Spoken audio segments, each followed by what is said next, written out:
Assalamualaikum warahmatullahi wabarakatuh. Selamat siang adik-adikku. Hari ini kita akan kuliah tentang kesehatan masyarakat di Indonesia. Nah, sebelum kita mulai kuliah hari ini, alangkah lebih baik kita membaca basmalah terlebih dahulu. Bismillahirrohmanirrohim. Semoga kuliah hari ini bermanfaat. Amin. Nah, pertama, kita akan membahas tentang pengertian dari pengertian dari public health. Nah, dari Bapak Winslow pada tahun 1920 itu menyebutkan bahwa public health adalah suatu science dan art atau suatu ilmu pengetahuan dan seni tentang apa? Tentang preventing disease atau pencegahan penyakit, prolonging life atau memperpanjang kehidupan, dan promoting health dan efisiensi atau cara melakukan promosi kesehatannya. Nah, ketiga tindakan ini adalah tindakan preventif medicine atau kedokteran pencegahan. Dari ketiga proses itu harus dilakukan secara organizing community effort atau upaya-upaya masyarakat yang dilakukan secara terorganisir, yang maksudnya adalah upaya-upaya itu dilakukan melalui proses pengadministrasian, pengelolaan, perencanaan, pelaksanaan, penilaian, dan sebagainya. Dan dia itu mempunyai tertib aturan sesuai dengan program atau membentuk program yang baik. Nah, bukan hanya upaya masyarakat yang asal-asalan atau liar tanpa pengorganisasian atau manajemen yang jelas.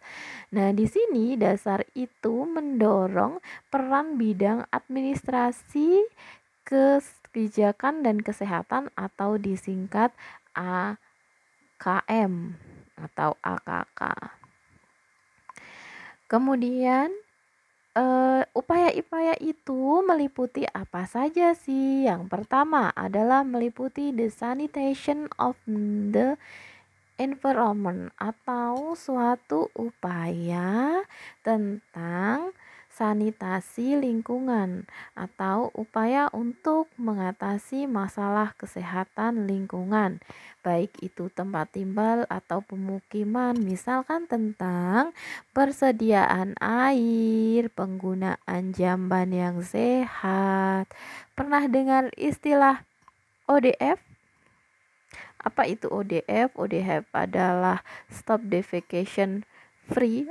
Nah, di situ di mana harus stop buang BAB sembarangan.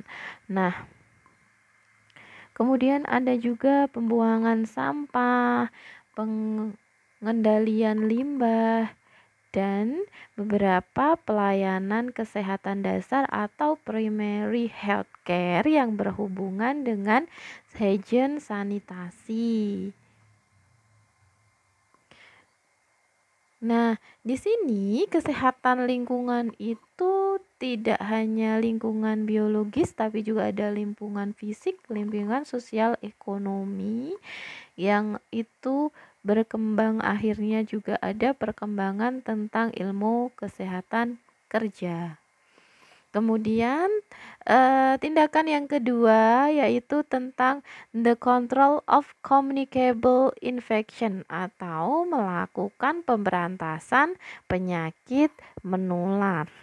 Nah, di situ apa sih yang dilakukan? Yang dilakukan adalah upaya pengendalian wabah-wabah penyakit menular yang dominan pada waktu itu. Nah, di sini ada ilmu yang sangat berkembang yaitu ilmu epidemiologi, di mana ada metode epidemiologis yang diterapkan untuk mengatasi berbagai masalah penyakit, baik itu awalnya penyakit menular dan bergeser juga kepada penyakit tidak menular. Nah, kemudian yang ketiga ada langkah the education of the individual in personal hygiene atau suatu upaya memberikan pendidikan tentang masalah hygiene sanitasi atau kebersihan perseorangan. Nah, di situ dengan pendekatan ilmu apa? Yaitu ilmu pendidikan kesehatan masyarakat dan ilmu perilaku. Nah, tindakan yang keempat adalah the organizing of the medical and nursing service for the early disease and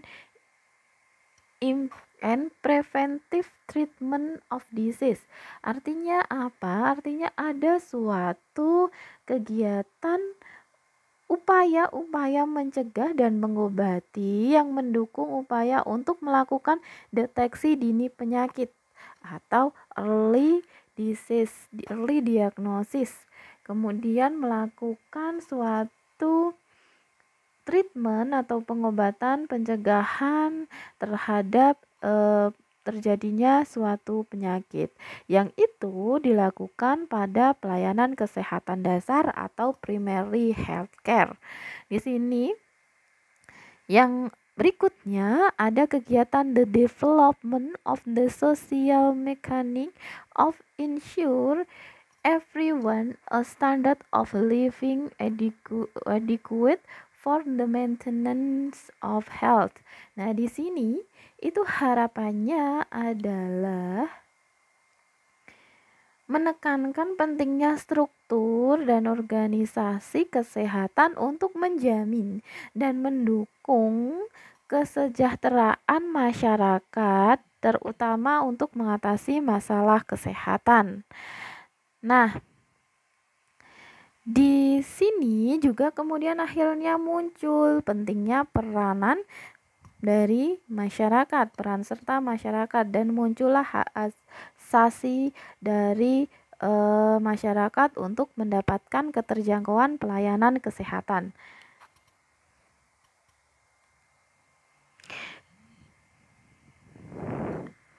Nah, kemudian juga harus adanya organizing this benefit as enable every citizen to relate his birthright of health and longevity. Artinya adalah harus adanya suatu jaminan sosial dan hak asasi untuk masyarakat. Ini adalah inti dari pengertian tadi bahwa kesehatan masyarakat atau public health adalah ilmu dan seni untuk melakukan pencegahan penyakit, memperpanjang hidup, dan meningkatkan kesehatan melalui upaya-upaya pengorganisasian masyarakat. Yang pertama, memperbaiki sanitasi lingkungan. Kedua, memberantas penyakit menular. Tiga, pendidikan untuk memperbaiki kesehatan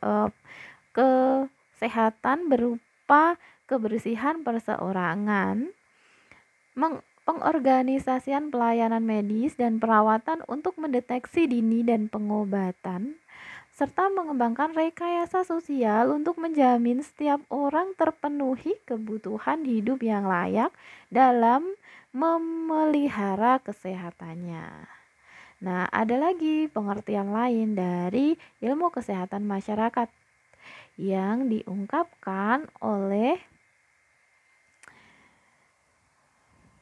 G.H. Burton itu mengungkapkan bahwa public health adalah suatu planning atau perencanaan dan caring atau suatu usaha yang dilakukan dan serta evaluasi kesehatan untuk mengukur kesehatan dan melakukan sistem service yang mana itu akan meningkatkan improve kesehatan dari suatu populasi atau groups dengan cara pencegahan dan melakukan pengobatan dari penyakit dalam populasi tersebut.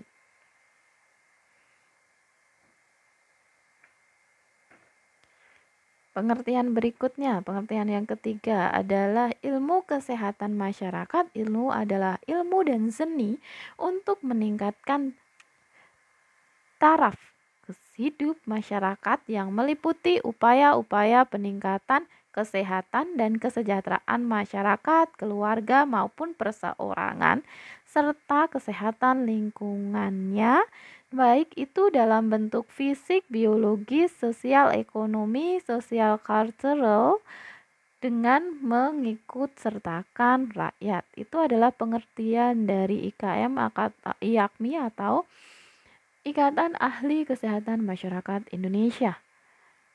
Nah, pengertian berikutnya itu dari tokoh bernama Han Lon yang menyebutkan bahwa public health is dedicated to the common attainment of the highest level of physical, mental, and social well-being, and long if it consistent with available knowledge and results on a beginning time and place. It holds on the goal as it contributes to the most effective total development and life of the individual and his society.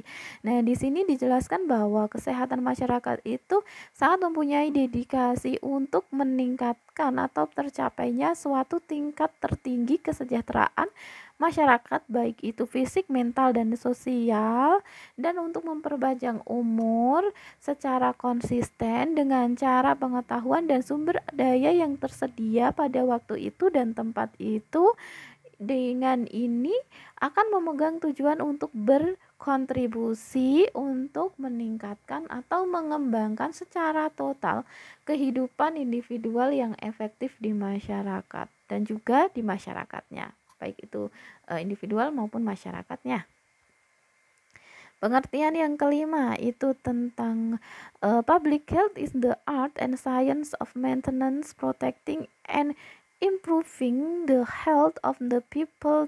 Thoughts organizing community effort is include this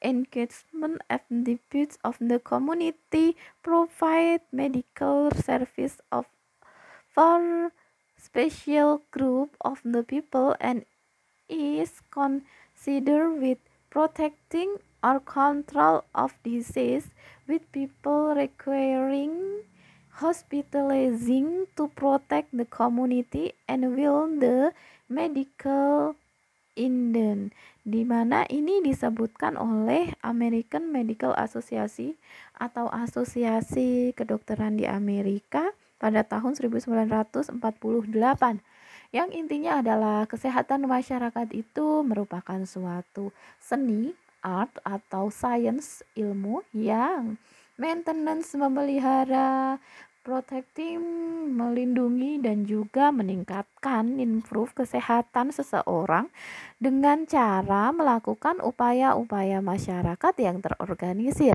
Nah, upaya ini juga meliputi pengaturan-pengaturan di masyarakat untuk memberikan pelayanan medis, baik itu kepada kelompok khusus, orang khusus, atau terkait dengan pencegahan atau pengendalian penyakit pada kelompok yang membutuhkan, baik rawat inap di rumah sakit atau juga melindungi masyarakat yang kurang mampu.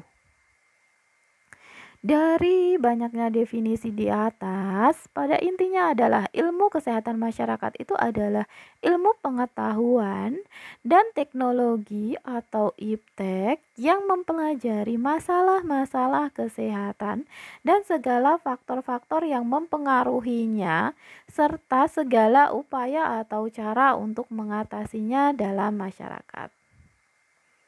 Nah, berikutnya adalah ruang lingkup dari ilmu kesehatan masyarakat itu sendiri. Pertama adalah tentang administrasi kesehatan masyarakat atau AKM. Di sini adalah suatu upaya yang terorganisir untuk melakukan pengelolaan, pendataan, perencanaan, pengorganisasian, evaluasi, dan monitoring tentang pelaksanaan suatu program kesehatan masyarakat, yang akhirnya untuk apa program ini dilakukan? Untuk meningkatkan kesejahteraan masyarakat. Yang kedua, ruang lingkupnya adalah tentang epidemiologi, yaitu suatu pemberantasan penyakit, baik itu penyakit menular atau tidak menular, dan juga merupakan upaya untuk mencegah terjadinya suatu penyakit. Biostatistik itu adalah suatu data yang menggambarkan tentang baik itu kematian, kesehatan, kesakitan, kesehatan dalam suatu masyarakat, di mana akan menggambarkan tentang keadaan atau baik itu masalah kesehatan atau baik kesehatan populasi itu sendiri. Nah, yang keempat adalah tentang kesehatan lingkungan atau kesehatan kerja, di mana ini akan melihat atau membahas tentang masalah-masalah kesehatan, baik itu berupa hygiene sanitasi atau sanitasi lingkungan, kemudian perjalanan, kemudian pengadaan air bersih dan sebagainya. Yang kelima adalah tentang pendidikan kesehatan atau perilaku kesehatan, di mana ini akan melihat tentang perilaku dari masyarakat yang itu akan meningkatkan derajat kesehatannya atau malah akan menurunkan derajat kesehatan masyarakat. Berikutnya adalah prinsip-prinsip dari ilmu kesehatan masyarakat. Prinsip pertama adalah tentang prinsip preventif, yaitu upaya kesehatan masyarakat itu adalah upaya untuk melakukan pencegahan terjadinya suatu penyakit. Sedangkan di kedokteran itu adalah lebih ke kuratif atau pengobatan saat sudah terjadi sakit.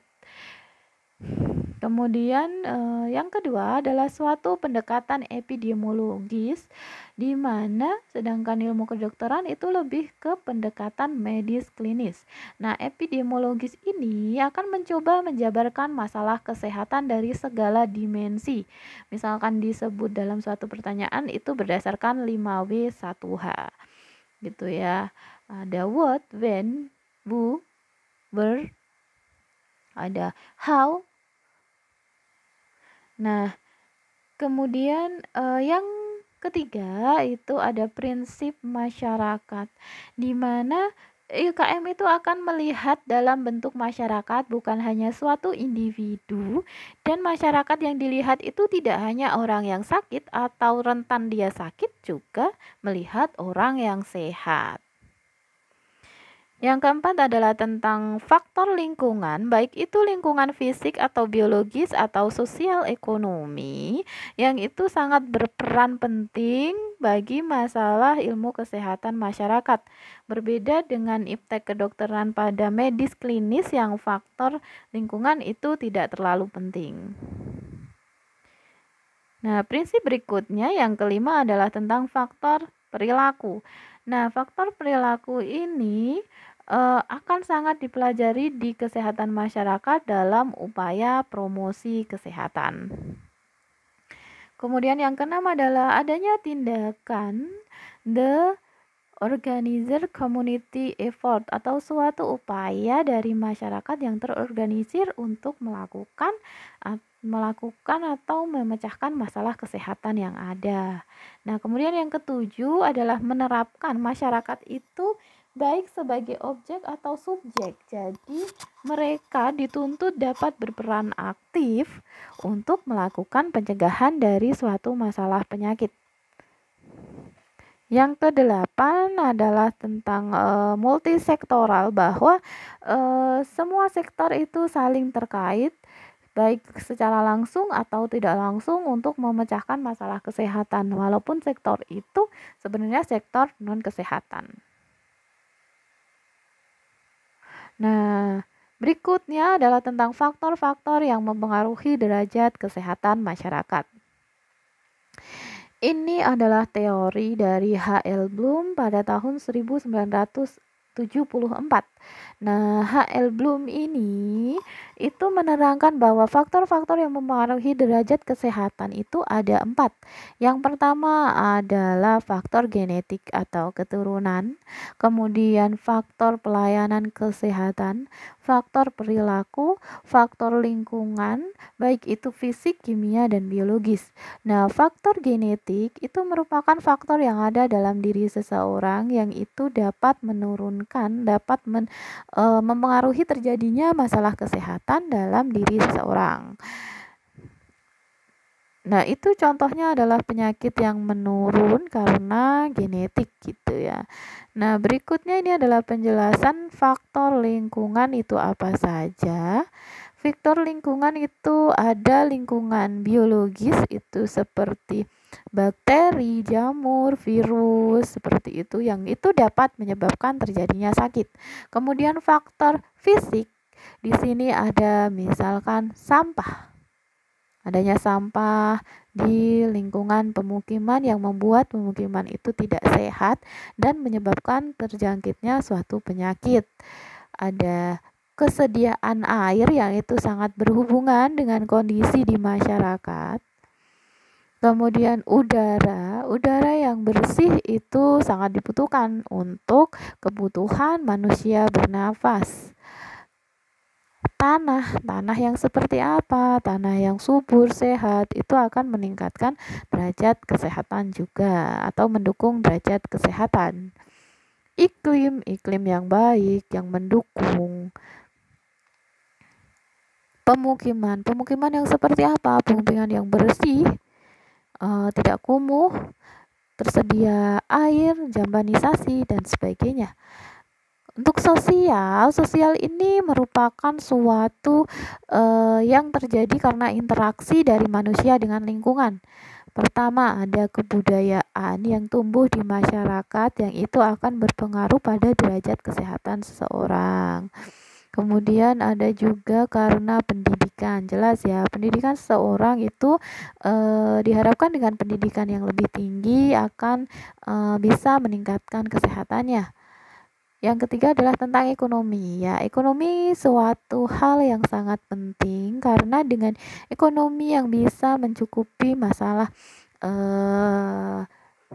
sumber daya atau asupan makanan seseorang, maka dia akan mendapatkan cakupan makanan yang lebih baik. Ini adalah perilaku. Perilaku terdiri dari kebiasaan seseorang, baik itu kebiasaan buruk atau baik, untuk melakukan suatu tindakan yang akhirnya itu akan berpengaruh pada kesehatan. Kemudian adanya suatu adat istiadat, misalkan pantangan makan dan sebagainya. Misalkan ibu hamil tidak boleh mengkonsumsi makanan yang terlalu amis-amis dan sebagainya. Kemudian pendidikan. Bagaimana sih pendidikan dapat mempengaruhi perilaku seseorang? Karena dengan adanya pendidikan yang lebih baik, maka dia mempunyai wawasan yang lebih banyak yang akan mempengaruhi tingkah laku atau tindakan seseorang. Nah, kemudian sosial ekonomi. Nah, sosial ekonomi juga sangat berpengaruh karena dengan adanya sosial ekonomi ini akan mengarahkan atau membuat tindakan seseorang itu berbeda-beda. Kepercayaan jelas ya. Misalkan paling mudah adalah saat kita sebagai penganut agama Islam itu tidak boleh untuk makan makanan yang haram seperti itu. Nah, apa sih yang dilakukan untuk peran perilaku ini agar dapat mendukung peningkatan derajat kesehatan masyarakat, yaitu dengan cara melakukan pembinaan, pemberdayaan masyarakat. Nah, tokoh masyarakat sangat penting di sini sebagai role model. Apa itu role model? Role model adalah suatu contoh. Jadi harus mengambil tokoh masyarakat ini sebagai percontohan agar apa? Agar mereka sebagai tokoh yang dipercaya, tokoh yang dianut masyarakat akan mempengaruhi tentang ketercapaian program kesehatan. Ini adalah pelayanan kesehatan yang meliputi pemulihan kesehatan. kemudian pencegahan terjadinya penyakit, pengobatan dan keperawatan. Nah, pelayanan kesehatan di sini harus dilihat ketersediaannya. Nah, apakah lokasinya itu dapat dijangkau untuk adanya pelayanan kesehatan? Apakah pelayan kesehatan ada di sana untuk melakukan pelayanan kesehatan? Apakah informasi dan motivasi dari masyarakat untuk melakukan pengobatan ke pelayanan kesehatan itu ada, atau mereka lebih tertarik untuk tidak berobat ke pelayanan kesehatan? Itu kenapa? Kemudian program pelayanan kesehatan itu apakah sudah berjalan lancar dan bisa dijangkau oleh masyarakat atau tidak? Itu sangat penting untuk melihat pelayanan kesehatan ini dapat mendukung atau meningkatkan derajat kesehatan masyarakat. Nah, ini adalah tahap berikutnya tentang sasaran kesehatan masyarakat. Sasaran kesehatan masyarakat ada beberapa bidang. Pertama, bidang ekonomi. Itu ada perbaikan keadaan lingkungan hidup masyarakat. Jelas ya. Dengan perbaikan lingkungan diharapkan dapat mendukung peningkatan kesehatan. Mendidik masyarakat untuk lebih mengerti tentang cara hidup sehat yang sehingga dapat mendukung pelaksanaan hidup sehat dan meningkatkan derajat kesehatan masyarakat. Meningkatkan status gizi masyarakat. Dengan status gizi yang meningkat diharapkan dapat meningkatkan kesehatan masyarakat. Sasaran berikutnya adalah bidang epidemiologis, di mana tindakan yang dilakukan adalah untuk melakukan terjadinya kesakitan di masyarakat, baik itu dari penyakit menular atau penyakit tidak menular. Kemudian memberantas penyakit, baik penyakit menular tidak menular. Melakukan pencegahan terjadinya kecacatan, baik itu karena penyakit atau karena penyebab yang lain. Menurunkan angka kematian penduduk, baik itu angka kematian ibu, angka kematian anak, dan misalkan kasus yang sekarang lebih banyak adalah angka kematian akibat kecelakaan. Kenapa seperti itu? Mungkin ini agak berkurang ya karena adanya PPKM, tapi dengan banyaknya penduduk dengan mayoritas usia produktif, itu banyaknya kecelakaan karena memang daya tampung dari baik itu jalan, kemudian yang lain itu membuat mereka akhirnya terjadi banyak kecelakaan di remaja apalagi. Sasaran di bidang administratif yang dilakukan adalah memperbaiki organisasi layanan kesehatan, baik itu dari primary healthcare atau dari pelayan kesehatan yang lain. Mengarahkan sistem pendidikan dan pelatihan tenaga kesehatan. Ini diartikan bahwa pelayanan atau pelatihan itu diharapkan untuk meningkatkan kapabilitas atau kemampuan dari petugas kesehatan sehingga dapat memberikan pelayanan yang lebih baik. Mengatur penggunaan semua sumber daya yang ada, baik itu di masyarakat, di lingkungan sekitar, agar mencapai hasil yang maksimal dengan adanya sumber daya yang ada. Yang terakhir ini adalah sebab tentang perbedaan dari pelayanan kedokteran dan kesehatan masyarakat. Pertama, pelayanan dari kesehatan masyarakat itu lebih mengarah kepada preventif. Sedangkan kesehatan kedokteran itu lebih mengarah kepada kuratif atau pengobatan. Sedangkan kesehatan masyarakat itu lebih kepada masyarakat yang ditangani. Kalau di kedokteran itu pada individual atau personal. Nah, masyarakat yang ditangani itu adalah masyarakat baik itu sehat atau sakit. Sedangkan individu yang ditangani di pelayanan kedokteran adalah dia yang dalam keadaan sakit. Kemudian masyarakat di sini bisa sebagai subjek dan objek. Saat dia menjadi subjek, dia harus sangat berperan aktif dalam melakukan pelayanan, dalam melakukan tindakan untuk meningkatkan kesehatan masyarakat. Sedangkan sebagai objek, dia dilakukan observasi, screening dan sebagainya untuk melihat apa penyakitnya, kemudian apa pengobatan yang tepat. Oke, baik. Ini adalah penjelasan materi hari ini. Jika ada pertanyaan bisa kita lanjut di sesi diskusi. Saya tutup dahulu. Semoga pemaparan materi ini bermanfaat. Assalamualaikum warahmatullahi wabarakatuh.